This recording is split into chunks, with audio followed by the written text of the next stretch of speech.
Check 1 2. Rin Tin Tin. What's going on, everyone? Welcome to the Dr. Funk live show. Thank you guys so much for subscribing on YouTube. Check us out on Facebook Live. Check us out on Apple Music, Spotify, Podbay FM, and Podbean. Today, we're going to have the one and only Jimmy Jam of Jam and Lewis, and everything's going to be funky. Hope you guys are doing good. What's up, Australia? What's up, UK? We're going to get this going on. We don't want to waste any time. Hope everyone is doing well. And we're just going to get right down into it. Ladies and gentlemen, please welcome a legend. Someone who's created probably a soundtrack to many, many people's lives. The one and only Jimmy Jam. Thank you. Good night. Oh, no, we're just starting this. Okay, all good. How you doing, man? I'm doing great. How are you? I'm great. I just a little jet lagged, but just a little bit. Just got back from New York doing a bunch of fun things there, but back landed and safe. Everybody always asks me, how's the flight? I said safe. As long as it's safe, it's all good. That's all that matters. That's right. That's right. There's a few babies on board of mine, so I didn't get any sleep. But I don't sleep on planes anyway, unless it would be private, which I've never had. So right. Yeah, the babies definitely do their thing, man. That's a whole different, thing. I don't know if you ever had any inspiration from a baby crying and like, oh, there's a beat on that, but. Oh, that's a good question. I've never thought about that before. I don't think not that I can remember, but you never know. As a matter of fact, though, what I will tell you though is a lot of times if there was a baby crying on a plane, most of the times I had my laptop with me, and I would put on headphones. So if I had my headphones in my laptop, I was probably creating some sort of song. So it wasn't maybe necessarily, inspired by the baby, but the peace and calm of having my headphones on was probably inspired by the baby crying. Right. Sure. Yeah. See, you're hearing that. Maybe you're hearing a little bit of the baby even with you have headphones on. You're like, yeah, maybe so. Maybe so. Yep. First, let's talk about the new project. Let's get in. Jam and Lewis Volume 1. Yeah. Congratulations. Thank you on this. Thank you. Mary J, Boys to Men, Mariah Carey, Babyface, Tony, Tony Braxton. Don't want to just say Tony, although we know that. Heather, and Charlie Wilson. And of course, we have Usher, along with Baby Love featuring Morris Day, Jerome and the Roots. But of course, we heard Till I Found You with Sounds of Blackness at the Billboard Music Awards at Paisley Park. How amazing was doing that? It was great. Well, but what we did at Paisley Park was actually Optimistic, is what we did at Paisley Park. Optimistic. And but the parallel though is that 30 years ago we started Perspective Records. It's the 30th anniversary of Perspective Records. And the song that we started basically our whole kind of label career was Optimistic with Sounds of Blackness. And that's the reason that on Jam and Lewis Volume 1, Sounds of Blackness starts the album out. It's the first song on the album, specifically for that reason. Till I Found You was an opportunity to reunite with Ann Nesby, to capture Big Jim Wright before he unfortunately passed away on a vocal. And it really just sets the foundation for, to me, everything that we want to build with the album. Sounds of Blackness is that foundation. So that was the whole idea of doing that. So the parallel, what you're saying is absolutely right. And we hadn't been to Paisley Park since Prince had passed. So that was the first time we were there. So to have that place filled with the Sounds of Blackness and with the Sounds of Optimistic, which is our favorite song we've ever written, that was very cool. That was awesome. Out of all the songs that you've done, to be able to say that this one is your favorite one, but it's one of your first ones. So it makes some sense for sure. Now, here it is. You're years into your career. You don't need to go into how many. We're decades in. Yes. Volume 1. And already, one of the questions someone was wanting to ask is, when's Volume 2 coming out? I'm like, can we chill on Volume? Yeah, I know exactly. That's the way I feel too. Although I will say we are already in the planning stages of Volume 2. So we keep awesome. It going. Yeah. Now, you've worked with Babyface and others before. I'm seeing like Mariah Carey and all that stuff. No, we worked with her before. Yes.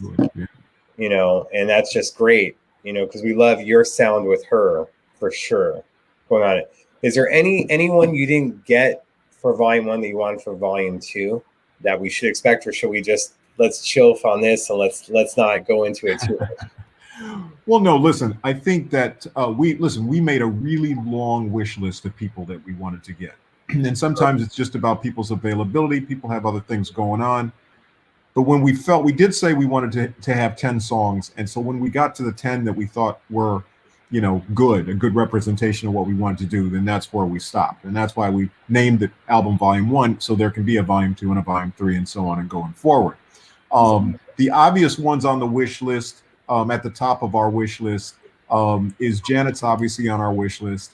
But then the people from back in the day, I mean, we got Morris and Jerome back together to do their song, but also we got to go back to, Alexander O'Neill and Sherelle, the SOS band, New Edition. We just talked to those guys the other day. Wow. So they'd be great. So there's a lot of people that we've worked with. And then there's people that, we have a #1 song this week with her, although we didn't work on it with her, but she took one of our old songs and repurposed it and we helped her do it with Damage.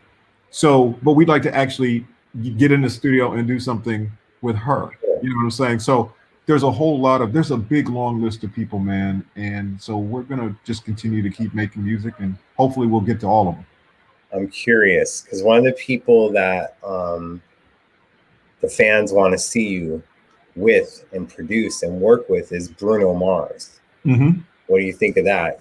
Is that on your wish list too? Oh yeah, Bruno's definitely top of wish list, and we've already talked about doing some things. Matter of fact, we've already started on some things, so it's just a matter of awesome when once again when the timing is right to actually finish it. And sometimes it takes a long time. Some songs are done in a day. Some songs it takes a century to do, literally. To finish it. Because I'm always like, it's not when it starts, it's when it finishes, when it's ready to be served, right? We will serve no wine before it's time. I think it used to be the saying. So sometimes you got to age stuff a little bit to make sure that the seasoning's right and everything's right and it's the right time. So that's the way we look at it. But the seeds are being planted. I guess we'll put it like that. Those seeds are definitely being planted with Bruno. Awesome. Yeah. Now, are there any more videos that we can expect from this project, or we don't know exactly what's going on yet? Well, it's kind of a work in progress type of thing. One of the things about it is that we don't want to burden the artists. To me, we've already burdened them enough to get them to do the project.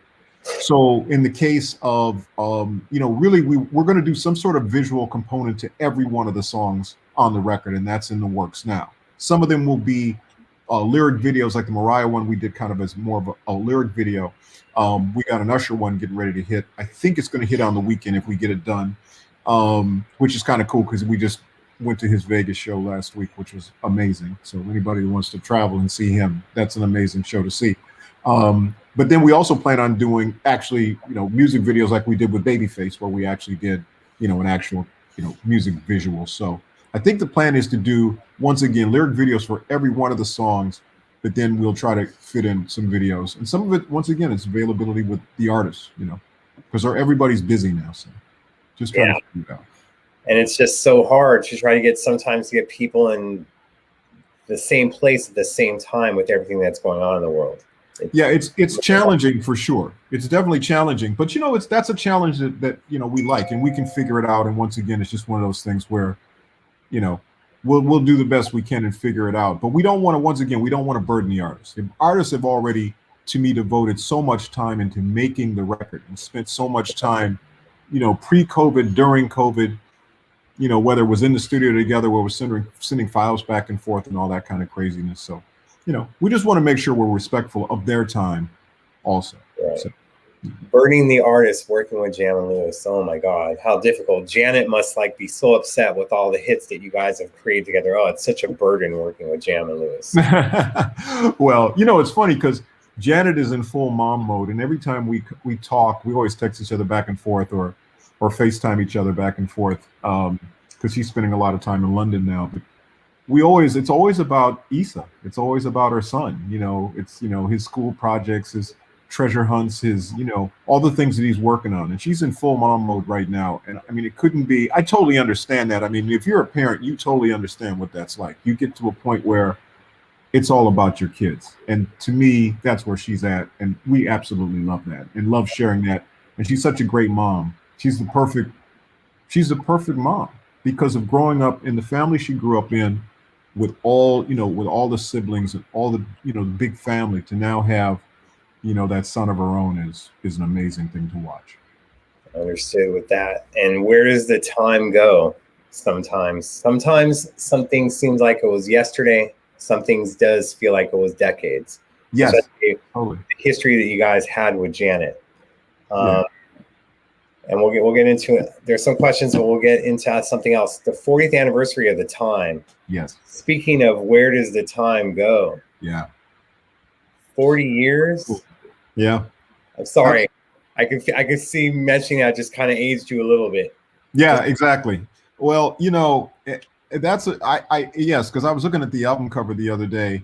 Well, matter of fact, I was at so I taped a thing over the weekend with Questlove in New York, and we were at this record store called A1 Records. It was a beautiful record store, and they had the original Time album from back in the day, and it was amazing looking at that album cover, and just all kind of memories came back and all of that. And I think we've all aged pretty good, but part of that is living in Minneapolis all those years. It probably froze us half the year, so we're probably half as old as we should be.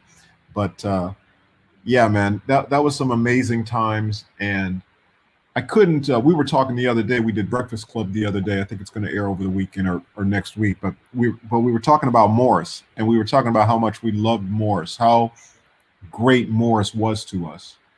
Because in the early days, when Morris wanted us to be his band, basically when him and Prince came to the agreement that he put a record deal together for him, and Prince was a little bit against it. He wanted him to use some different people, and he was like, no, I want to use Jam and Lewis and Jelly Bean and Monty and the guys, and that's who I want to use for the band. And so he really fought for us, and he fought for us in the days where Prince didn't really want us to produce anything outside of the Time. Morris was totally aware of what we were doing and was always very encouraging about it. As a matter of fact, he told everybody, he said, hey, this band is not going to last forever, so I suggest everybody go and figure out what you want to do outside of the band. And he used us as the example. He said, Jimmy and Terry are producing records. It doesn't mean that's what you need to do, but figure out what you want to do. So he was always very upfront with us and couldn't have been more fair with us. And so we appreciate that to this day. He's one of the best people we know. Interesting, just because you don't hear too much about that, and probably because he was probably having a little bit of a tumultuous relationship with Prince, to where things would boil over. So it was like maybe giving you guys a heads up, yo, take that SOS band job, do this, do that. Yeah, no, he was always very encouraging of what we were doing, and so and then it was like I say, it was like an honor then to later on, when he did his solo records, to be able to be involved with, with Fishnet and then with Jerk Out with Pandemonium and all those, moving forward, it was great. And now even like on the new record. So, I mean, Morris is a lifelong comrade, he really is. He's like family. Matter of fact, I'll tell you a funny Morris Day story. So Morris Day, right when COVID started, you remember there was the hand sanitizer shortage, right? Nobody could find hand sanitizer anywhere, right? But I laughed because I said, I know who's got hand sanitizer. Because Morris he should have just bought some stock in Purell, because he always had it, right? And I texted him one day and I just said, hey man, we're trying to find some hand sanitizer. He said, oh, I got some. He sent me like a whole box, like a whole big gallon jug. And I was like, I knew it. I knew I could get it from him. So yeah, man, it was great. But yeah, Morris is the best, man. He's the best of the best. Safety, huh? So got hand sanitizer and baggies. That's right. That's right. Now, and we all know about the whole you getting fired from his band. We've all heard this story. Yep. Now, he also, when you guys did Fishnet and were appearing in his videos, or even with Janet, Prince didn't exactly like that. Is that right? He felt that you were kind of like taking what you did with the Time and incorporating it with Morris with Fishnet and then a little bit with Janet, or is that's not true? Well, I think that initially when he didn't want us to produce other people, that was what he always said. He don't give away the Time sound. And we would always say, the stuff we're doing doesn't sound anything like the Time. As a matter of fact, why would we wouldn't want to give away something we were a part of. I mean, if we're in the Time, then the Time should sound like the Time. But what we're going to do is do different stuff. So SOS Band and some of those other things to me sounded totally different than, what we were doing or what the time was doing. So I don't think it was so much that. The one I remember though was "What Have You Done for Me Lately." I think he always felt he wrote that song, so he would perform it in concert, and he'd say like, "Who wrote this song?" And then I remember he drove by my house one time and he tossed the Control CD out the window on my, like so. I don't know, man. It was really kind of funny, man. But yeah, but but Fishnet and some of that other stuff. I think at a certain point he was very proud of us, and he was very he was cool with us. And Terry and I were talking about it the other day. Like Terry always says, he didn't fire us, he freed us. Because the way we look at it is, it's almost like the baby, the mom pushing the baby out the nest because they know they can fly. That's kind of what Prince did for us. There were some other people in that organization that he kept very close to him, and he didn't want them to go anywhere. But us, I think the fact that he pushed us out, I think he felt like, no, you guys got it, And the only thing, not a regret, I wouldn't call it a regret, but the only thing we always wish, because we talked to him about it later on, was we said, all of this could have all been under one roof, because we weren't trying to leave and go do other. I mean, we were trying to do other things, but we could have done it all under the same roof. So if you could imagine that, imagine if we were doing our thing, Jesse had stayed under the same roof, all the guys in the time had all stayed.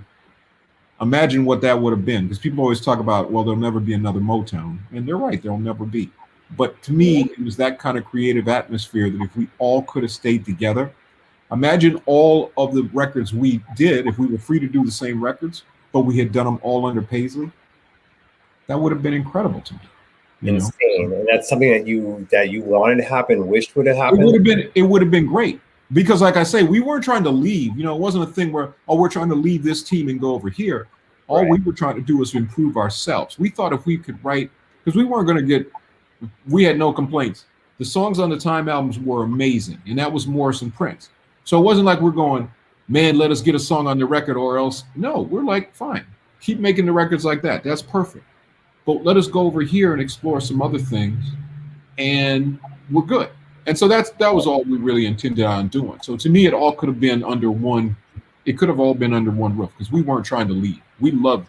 Matter of fact, the night we mixed "Just Be Good to Me," which was our very first kind of big hit record, was the same night we got fired. And so we had already we had booked the studio time. It was a studio called Larrabee Sound out in L.A. We had booked the time at Larrabee to mix the SOS Band with Steve Hodge, engineer we used. We had booked the time. Prince called that day and said, meet me at Sunset Sound. And we were like, okay, what should we do? Well, it wasn't even a choice. It was like, well, we're going to go to Sunset Sound and meet Prince because that's our gig. And we'll figure out the SOS Band later. So when we went over to Sunset Sound, that's when he fired us. He just said, you guys been working on other stuff and I told you not to, so you're fired. Okay, cool. So Terry and I looked at each other and we said, well, what do you want to do? Terry said, well, let's go over to the other studio and mix the SOS Band. We said, okay, cool. And we walked in the door. We hadn't met Steve Hodge yet. We'd only talked to him on the phone, but we hadn't actually met him yet. And we walked in the door and he says, oh, nice to meet you guys. And then I guess we looked kind of down and he said, what's wrong with you guys? And we said, oh, we just got fired from the Time. He said, you did? And we said, yeah. I said, wow. He said, well, I don't think you guys have anything to worry about because this song you guys got here, this is a smash. And he hit play and Just Be Good to Me came on with his mix on it. We were like, wow. And it was really a bluff. We weren't really fired. But it was like more of a, let's see, how they handle this or what they do. And when Purple Rain was getting ready to be made, Jelly Bean Johnson called Terry and asked Terry to come back. And Terry said, well, what about Jam? And I guess Jelly Bean said, no, he doesn't want Jam back, just you. And Terry was like, you tell that little, it was like you're one of those over the phone crazy things. And that was it, man. We've been together ever since, man. We just stuck it out together. And that's just amazing. When Purple Rain came out, was there any like, damn, we should have been a part of that? Where you're like, nah, good. No, we were good. We moved on. We were happy about it. We loved the movie. Thought it was tremendous. And no, we were cool with it. We were happy for Morris in particular because, like I say, Morris was our guy. You know, when we got fired, Morris like disappeared. Like I don't think anybody found Morris for probably 4 or 5 months after we got fired. I mean, because he always talked about.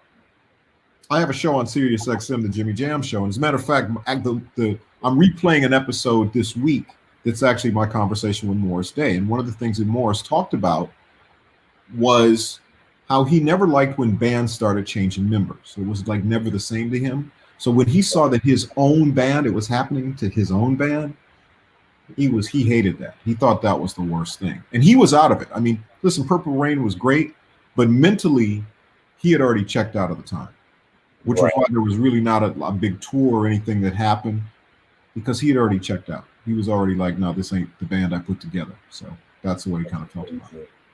And of course, later on, I don't know, did you guys like reconcile, I guess, so to speak, before Graffiti Bridge was being made, when like he was talks with you, or what? How did that reconciliation happen? Did he throw another CD and you caught it? What happened? No, over the years, I think probably not that much later after that, because that was SOS Band was 83. By the time we got to 89, that was Rhythm Nation. And I remember he heard Rhythm Nation. We were with him. We played in Rhythm Nation. And he loved it. He lost his mind when he heard it because it was Sly and the Family Stone sample. And I think he loved it. You know, he was like, oh my God, this is amazing. This is amazing. So I think at that point, I think he felt like, yeah, there might have still been like a competition there, but I just think he felt more just proud of us at that point. And he knew we were going to be okay. So later on, when Graffiti Bridge happened, it was right at the same time as the Janet tour. And I remember the Rhythm Nation tour because I remember we were filming the movie, and then she was opening in Miami, and I was like, I gotta go because I gotta go to Miami. And I thought they were gonna find me or fire me for that or whatever, because it was like, no, but I gotta go do this. Like, you know, I gotta go support this and make sure that it's cool. So anyway, they let me go. But you know, it was cool. Graffiti Bridge was cool. I mean, we sat around the set for so long, just it was like hurry up and wait. And I was like, this movie thing ain't for me, man. I can't do this. It was crazy. But it was good, man. We got along. And I you know, we were respectful of him. He was the director of the movie. So we was like, okay, whatever he says, that's what we're gonna do. We thought we were going to be doing our own movie. That's When we met with Prince, we thought we were doing our own movie. And we wanted Prince to be involved. We were like, can you be involved with our movie? Because we always felt like he was part of our family, like he was part of our team, like we were all together. We never wanted to be apart from Prince. So we go to the meeting, and the meeting was all like, he's pitching us his movie. We're like, no, we're supposed to be pitching you our movie. But, you know, he took it over like he always would do, and, you know, just kind of took control of it, and Graffiti Bridge was the result. Right. Because I've heard that, and I wanted to make sure and verify it. So Graffiti Bridge was totally supposed to be a time vehicle for promotion. Yeah, it was supposed to be our movie, and the movie was really going to be about kind of the life and times, if you will, of the time. All of those stories from being on the road and just kind of the funny stories. We had actually brought in a script writer that we had started writing, and we literally would just sit around all day and just tell stories. Everybody would tell different stories about different cities and different kind of crazy stuff that happened. And that was what we envisioned the movie to be. Not like a fantasy, but like just, no, this was life on the road with the time. So, but that's cool because that movie still hasn't been done yet, so it can still be done. So it's good. And yes, that'd be awesome. I do have an original 7 question. We want to get into this because it's going to lead to Janet. Okay.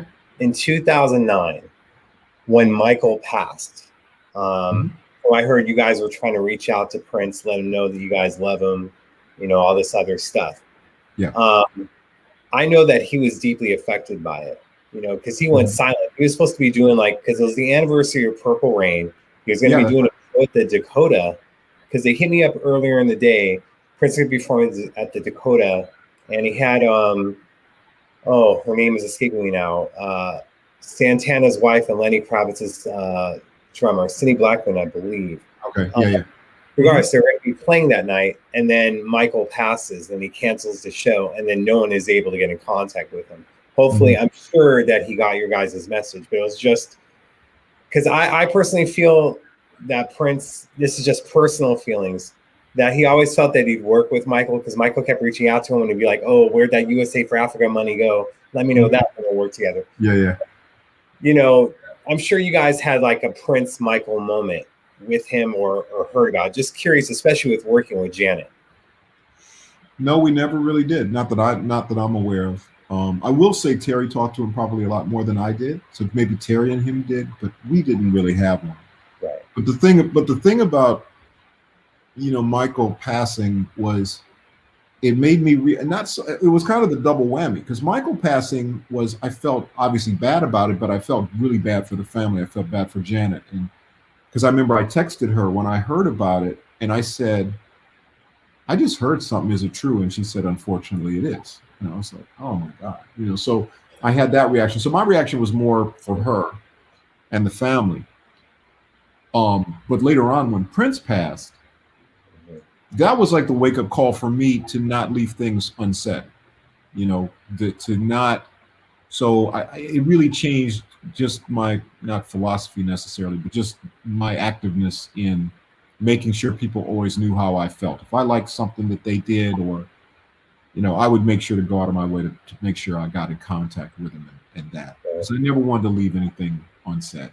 And so and I've kind of lived by that for the last 5 years. I mean, that's really been my thing, you know. So it's so interesting, because a lot of people feel that's what Prince was trying to do before he passed, was trying to like reach out to people and whatnot. I don't know how you feel about that. Yeah. You think so? Yeah, I do think that.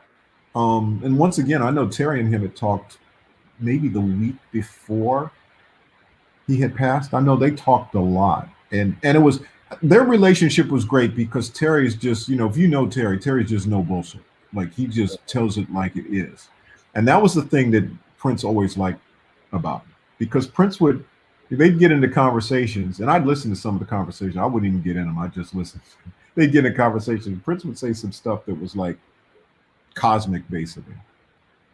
And Terry would go, man, that's bullshit, Prince. You know, something. And Prince would just laugh, right? Because he'd just be like, okay, I can't do this to Terry. Like, Terry knows better. And it was great. And I think, and I talked to Morris about this too, like, sometimes when your circle of people that are around you, you hope that people are around you are honest with you, that feel like they can be honest with you. And sometimes you get people around you who are just kind of yes people, where they'll just say, yeah, oh yes, and agree with everything. And that's not healthy. You got to have people around you that just kind of go sometimes, no, man, that ain't the right thing. And I think Morris was that for Prince, because they were best friends at one point, and early on. And I think that he probably, if Morris or people like Morris would have been more in his life, it might have maybe had a better outcome, maybe. I can understand that. Yeah.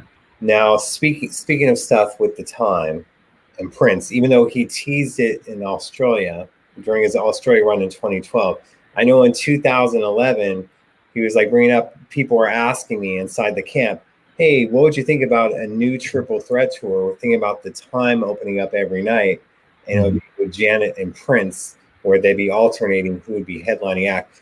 Did that ever, aside from Prince talking about that, did that ever even get to Janet's camp at all that you're aware of? I'm not aware. This is the first I've heard about it, actually, you saying it. He was so bringing it up to us a lot, yeah. Yeah, no, I never heard anything about that. Craziness. I do know this, that when, the whole thing of the time coming back together for Condensate, and then him tripping on the name, and you guys made the name the Original Seven, he was all like, he told me about, like, look, I did the songs, I was in there, like, the name is mine, but he's like, I love the Original Seven. And it was right after Jesse quit, and he goes, name sucks now. But he goes, I contacted Terry. I'm like, let's play Vegas. I'll be your bass player. Let's make it happen. Did you even hear about Terry? Sort of. I know they had conversations about it, but to me, it's that kind of thing back in that point. It was like, we understood Prince's feeling was that the time was whatever he created. We invited Prince to be a part of Condensate. Once again, we never were trying to do anything without Prince. We never were trying to get away from Prince. That's a perception, but that was absolutely not true. To us, he was a member of the band, and we wanted him to do stuff. And there's, matter of fact, there's stuff that we have that he played on, and nobody's heard it, but he's played on stuff because he was into us doing stuff. He was cool with it. But the name to him was, he was fine with the nostalgia of the name, but going forward, he didn't like the idea of it being attached to something that he wasn't a part of. So I don't know, man. It just didn't quite ever work out, the way we wanted it to. But we love the album, and I think we're 10-year anniversary of that album, if I'm not mistaken. Yeah. It's a bunch of milestone things. So 10th anniversary of that album, and I think we're going to go back and remix those songs and do something with that, because we love that album. And the spirit of Prince, we think, is all over that album, because we got a chance to watch how he worked and be in the studio on that whole thing. So we feel like we can carry that forward, and his brilliance forward in what we do. Especially because you didn't get the project wasn't able to do everything that you want to do. Like, I love the track "If I Was Your Man" and all these other things, and I'm hoping there's some remixes of that, man. Yeah, because that's the jam. Well, we couldn't even tour. I mean, we couldn't. Jesse quit. I remember we had a conversation, like a 3 or 4 hour conversation, and with the whole band, and we had kind of laid out the plan that we wanted to do. We were going to do at that point all the late night shows, because I think it was still Leno at that point, and it was a few other things, and everybody wanted us to do that, and we were like, okay, we're going to go to New York and do that. Then we'll put a little tour together. Then we'll do, like, we were planning it, and literally the next day on his Facebook he put, "I quit." And I remember I called Terry and I said, "Wait, did I miss something in the conversation last night? I thought we were just planning on everything we were going to do." And he said, "Hey, man, I don't know." And at that point for us, we were like, okay, well, I guess we'll go back to doing our day job, which is, writing and producing. And so that's what we did. So it never really got it's due like it should have. But, listen, great music doesn't have an expiration date. So hopefully we can come back around and figure some stuff out with it. That's cool. And now you have these anniversaries happening. 10th anniversary of that, 40th anniversary of the time. Yeah, it's a lot of milestones, yeah. These projects, are you wanting to be involved with them, like going forward, to be part of expanded editions or even like liner notes for these projects for when it comes to the time or anything else? Yes, as a matter of fact, when Rhino was getting ready to do the one that just came out, I remember I texted Morris and I said, "Morris, do you know about this? Have they talked to you about this?" And he said, "No." And I said, "Okay." And I think I got him the number to somebody, or maybe his management reached out. And anyway, so I think that he did get involved at some point there, but that was, to me, it was so, I don't know that it was short-sighted, because it's not like you can't get in touch with people, particularly nowadays with social media. I mean, you just DM somebody and go, "Hey, we're going to do a something," but there should be, it should be treated with respect, and you certainly should have, while people are alive. I mean, there'll be a point where we're not going to all be here, so we won't be able to have control over what gets put out. But while we're here, yeah, there's stories, there's liner notes, there's anecdotes, there's all kinds of things that should be part of any sort of special package, particularly a 40-year package, to me. So I know Morris did get involved. He said, "Thanks for giving me the heads up." And I know they got involved. I don't know what all they actually did, but I do know that happened. But yeah, we're, listen, it's all of this stuff is our legacy. It is what we've done. So yes, anytime there's a milestone, Sounds of Blackness 50th anniversary this year, 30th anniversary of Optimistic, 30th anniversary of Perspective Records, 40th anniversary of The Time. Yes, we want to be involved in all of those things, or at least ask us. And if we don't, we'll say, "No, thanks, you guys handle it." But I just think it's part of our legacy. Of course we want to be involved. Right. Fully understand that. And like, these projects are getting older. You're like, "Oh, this is 4 years." Like, how's that possible? I'm only 35. Yeah, it flies by now. Now, is there anything, while we're wrapping this up, and I thank you so much for your time, is there anything with Janet that you hope to do in the future that you may not have been able to do, or there's like ideas that you have? I know that she's in kid mode, but what would you like to see happen?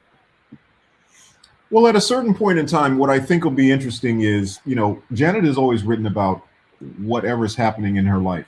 I remember I always used to tell people, you never have to worry about her doing an interview, because everything that you want to know about her is all in the songs. It's all in the lyrics that she does. So now that she's a mother, I'm just intrigued on what is going to be on her mind and the way she's going to look at things. Because when you have kids, you look at things in it's a different lens that you're looking through.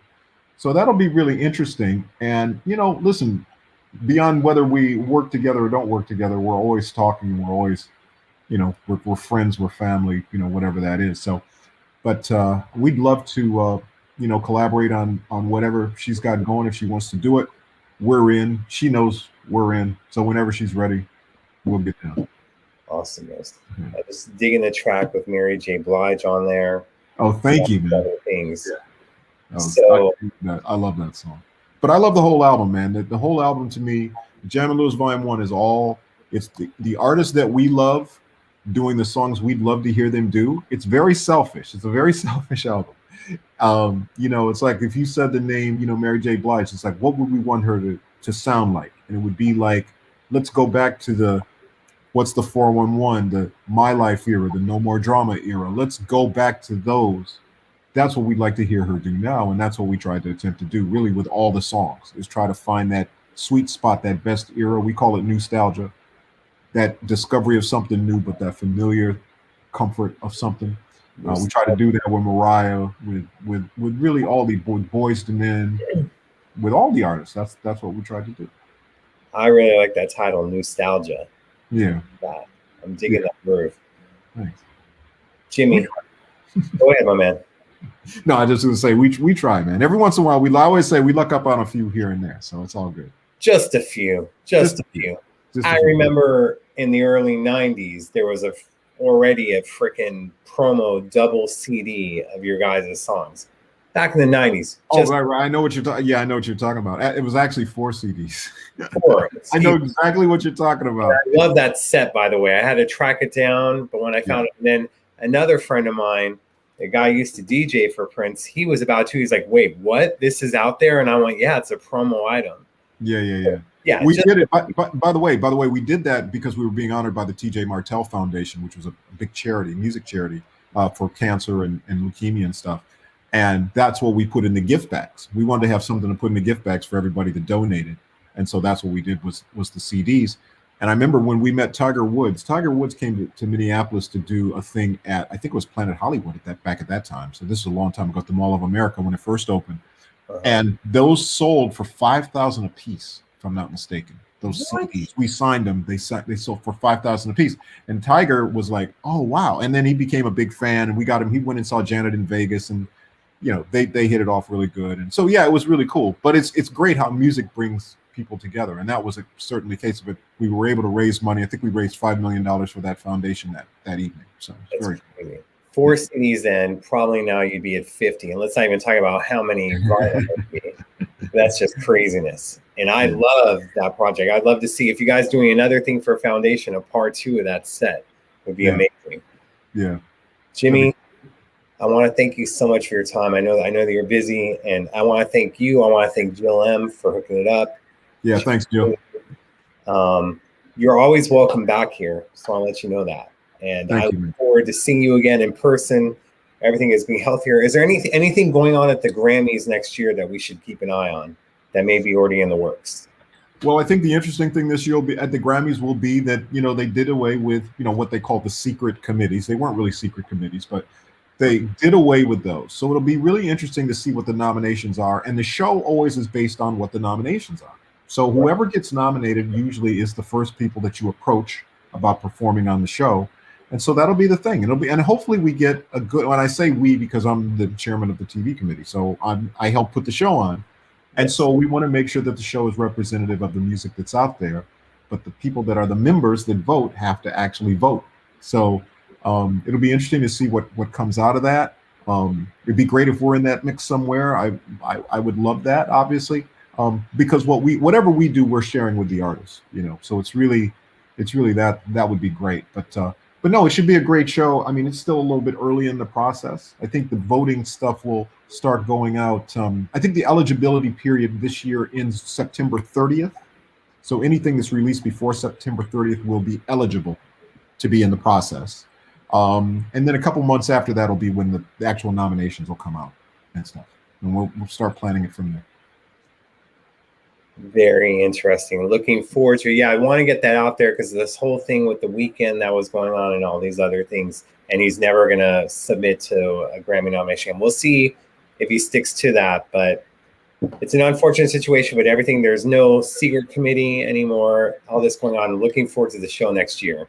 Yeah, sure. No, it should be good. I mean, like I said, it is really up to what the nominations are. That's really what sets the foundation for what the show is, and then obviously you build it from there. So, and I've talked to the Weeknd a couple of times and stuff. So we'll listen. Life is long, right. and then the show, and for him, I get it. It's an emotional decision. I totally understand where he's coming from, but I just think that I think yeah, I won't say he'll have a change of heart, but I'll just say that he has the opportunity to revisit things. He'll have the opportunity to revisit things, and we'll see where he lands. It's totally up to him. For sure. In the future, you never know what happens. Let's not mess that up. That's how I look at it. The past, I believe in the past, you got to have short-term memory sometimes. Oh, well, you definitely do. It's, hey, what have you done for me lately? Like the song goes. I know you used to do a lot of nice stuff, but what has he done for you lately? Exactly. Well, you've done a lot for us lately. You've been a guest on the show, and I completely appreciate it. Thank you, man. I appreciate you for your time.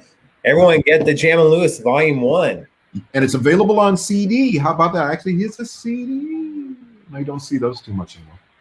But yeah, it is actually available on CD, an actual CD with our logo on it. When you actually, I know it's kind of stuff you've never seen anymore. So it's kind of fun, but it's available everywhere. I hope people enjoy it. Please enjoy it, and thank you for the support on it. Appreciate it. Thank you, my man. Appreciate it. Volume 1 out now. Get it, and Volume 2 and everything else that Jimmy Jam is going to be up to. All right, my man. All right, man. The nostalgia. Much love. Yeah. Thank you, man. Thank you. Awesome, guys. What a great interview. Thank you guys for being here. I think we need to do an after show. I know their show isn't as long as your 3 hours that we've been doing, but sometimes you don't need 3 hours when you get direct and to the point of questions. And I think Jimmy touched on a lot of stuff that we haven't exactly heard before, which is always a good thing. That's why I try to do it the Paul Pearson interview from a few weeks ago as well. So hope you guys have been doing well. And if you'll join me in a few minutes, you can always catch the playback if you haven't. Give me a moment here. But yeah, we'll do an after show. We'll talk. We'll let you know where I'm at. As you're seeing, you're not seeing the gray background or the other set that you guys have been wanting. But we'll get into that. Thank you guys. I appreciate it. But yes, we're definitely going to do an after show. But I really appreciate Jimmy for his time, Jill M for hooking it up. Regardless of it being a travel day, you are not going to be passing up on getting Jimmy Jam on your show. So, sorry guys, just getting some stuff in. I hope we answered most of your questions. That's why I asked for it on Twitter and Facebook and Instagram ahead of time. Once again, it. Yep. 40 years of the time and so many of the other things that they did. So, so give me a few minutes. I'm going to sign this off just so we have this, and then we guys will do an after show for it. But I appreciate you guys being here, your support, even though we're an hour earlier. Yeah. Thank you, Jill M. Thank you, Jimmy Jam. You guys can always donate. Again, we're coming back, but thank you guys so much who are checking us out, not live, checking us out on YouTube, Facebook, Spotify, Apple Music, Podbay FM. Appreciate you guys so much. We're going to wrap this up, and we'll be right back with the after show. Till then, guys, much love. Thank you. And thank you, Prince.